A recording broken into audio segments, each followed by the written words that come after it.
আসসালামু আলাইকুম, কেমন আছেন সবাই? আলহামদুলিল্লাহ আমি অনেক ভালো আছি। তো আজকে আপনাদের সঙ্গে একটি রেসিপি শেয়ার করব। তো বুঝতেই পারছেন আজকে কিছু একটা তৈরি করব, সেটা হচ্ছে আমার প্রিয় সমোসা। মুচমুচে সমোসা খেতে সবারই ভালো লাগে। তো আমি আজকে তৈরি করে দেখাবো আর আপনাদের সঙ্গে শেয়ার করব। তো চলুন কিভাবে তৈরি করি। আমি প্রথমে নিয়ে নিলাম আটা, আপনারা ময়দাও দিতে পারেন। তারপরে দিয়ে দেব সামান্য লবণ আর এই যে নর্মাল তাপমাত্রার পানি অল্প অল্প করে অ্যাড করছি আমি। এভাবে একটি ডো তৈরি করতে হবে। তো ডোটা সুন্দর মতো কয়েক মিনিট মধ্যে নিচ্ছি ভালো করে। মধ্যে নেওয়ার পরে এই যে ডোটা নরম আর সফট হতে হবে। তো আমি ডোটা তৈরি করে নিলাম। এখন এর উপরে সামান্য তেল দিয়ে ঢাকনা দিয়ে রেখে দিব। আর এখন তৈরি করে নিব যে সমোসার যে পুরটা ভিতরে দিতে হয় ওইটা।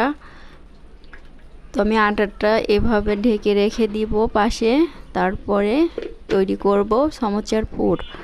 তো প্রথমে দিয়ে দিলাম এই যে তেল দেওয়ার পরে পেঁয়াজ দিব। পেঁয়াজ হাফ কাপের মতো দিয়ে দিলাম, পেঁয়াজটা বেশি দিলাম। আর দিব হচ্ছে এই যে মাংসের কিমা, এটা দিলাম। দিয়ে একটু নাড়াচাড়া করার পরে লবণ, হলুদ, এই যে মরিচের গুঁড়া, এই জিরার গুঁড়া, আদা রসুন আর এই যে কাঁচামরিচ দিয়ে দিলাম। তো এর চেয়ে বেশি কিছু মশলা অ্যাড করার দরকার নেই। এই যে আর একটু সামান্য পানি দিয়ে ঢেকে দিলাম। এই যে আমার পুরটা রেডি মোটামুটি। আর এদিকে যে ডোটা তৈরি করে রেখেছিলাম ওটার থেকে আমি দুইটা করে এই যে ছোট ছোট লেচি কেটে নিলাম। আর এই যে লেচির উপরে দিয়ে দিচ্ছি হালকা করে তেল, যাতে একটার সাথে একটা লেগে না যায়। আর ছোট ছোট এইভাবে কয়েকটা করে রুটি বানিয়ে নিচ্ছি। তো সবগুলো রুটি একসাথে বেলতে হবে। তো রুটির উপরে একটু তেল দিয়ে তারপরে দিচ্ছি সামান্য আটা, যাতে লেগে না যায় পরে, যে যাতে করে সমোসার সিটটা তুলতে সুবিধা হয়। তো এইভাবে একটি রুটি বেলে নিব, নিয়ে তাওয়াতে ভেজে নিব। এটা ভাজা অনেক সহজ। তো যে সব আপুরা নতুন তারা হয়তো ভাবতে পারে এটা হয়তো অনেক কঠিন। তো আমিও এর আগে প্রথমে যখন বানিয়েছিলাম তখন ভাবছিলাম যে এটা কিভাবে তৈরি করে। তো কয়েকবার বানানোর পরে ইনশাল্লাহ আমি এখন মোটামুটি পারি। তো যে কোনো কাজ চেষ্টা করতে করতেই হয়।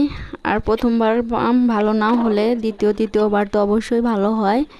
তো এই যে এইভাবে শীটগুলো কেটে নিলাম চারকোনাচি করে। আর যে বাকিগুলো পাশে ছিল, রুটির চারপাশে যেগুলো ছিল ওগুলো আমি ছোট ছোট করে কেটে নিচ্ছি, ভেজে নেব। সমোসার ওই যে পুরটা বানিয়েছি ওইটার মধ্যে আমি দিয়ে দিব। মুচমুচে হলে ভেঙে ওর ভিতরে দিয়ে দিব।